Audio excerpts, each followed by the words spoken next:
Starting pitcher preview part 3. Let's talk sleepers. Up next on Fantasy Baseball Today in 5.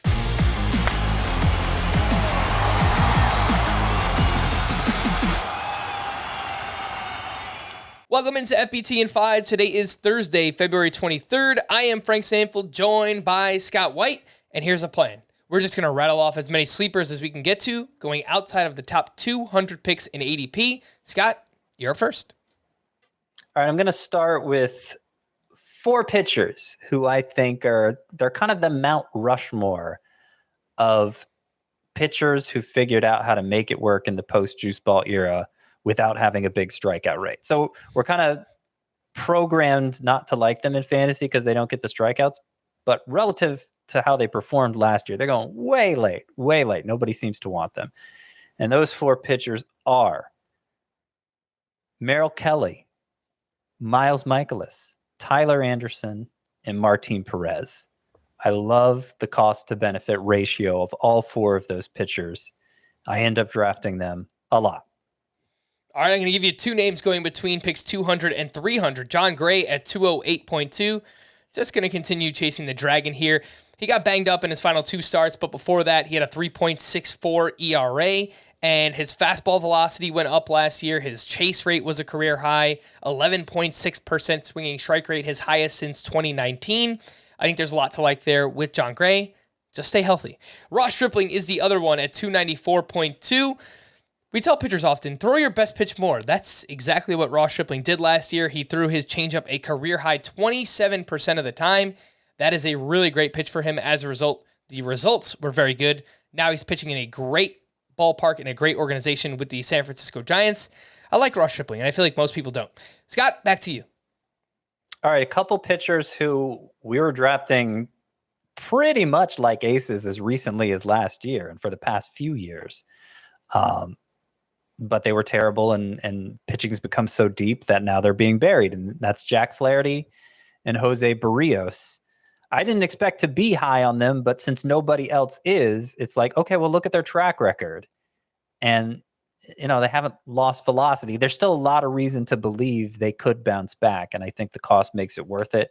I do consider Lucas Giolito to be in the same boat, but he technically goes inside the top 200 on average. So instead, I'll mention Jack Flaherty and Jose Berrios. All right, I've got 2 names going much later, outside of the top 300 now. Noah Syndergaard with an ADP of 321.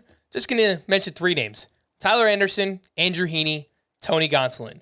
Dodgers, Devil, Magic. The Dodgers just know how to make it work. They know how to get the best out of their pitchers.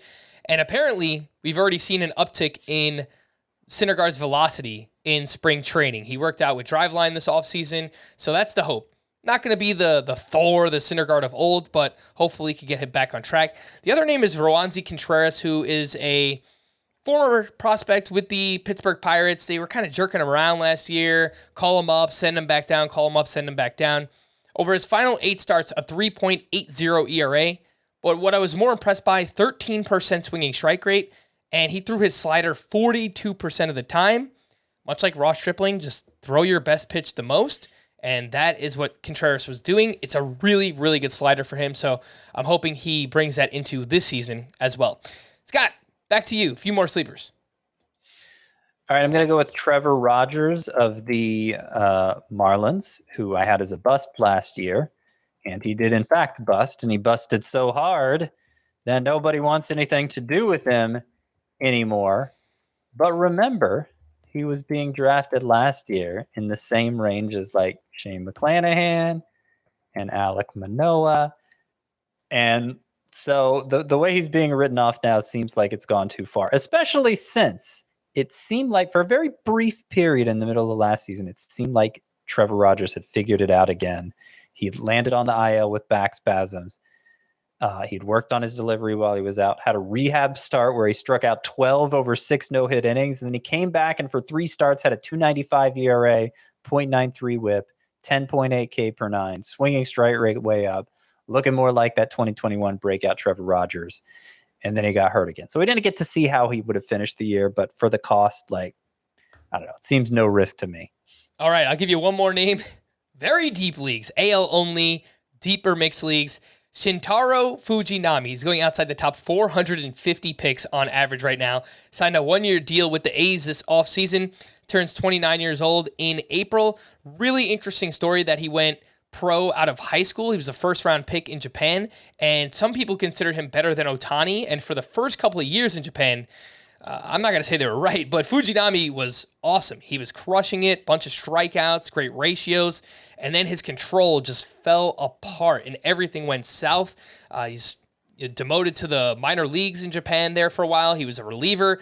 Last year, he bounced back. Big season, 2.77 ERA, 1.12 whip, and over a strikeout per inning. Got the walks down to 3 walks per 9. Still a little bit high, but 96-mile-per-hour fastball, slider, splitter mix. Now pitching for the Oakland A's in a not a good team, but a great ballpark to pitch in. So I'm just in very deep leagues. I'm interested in Shintaro Fujinami. For more extensive fantasy baseball coverage, listen to the Fantasy Baseball Today podcast on Spotify, Apple Podcasts, the Audacy app, or anywhere else podcasts are found. Thanks for listening to Fantasy Baseball Today in 5, and we'll be back again tomorrow.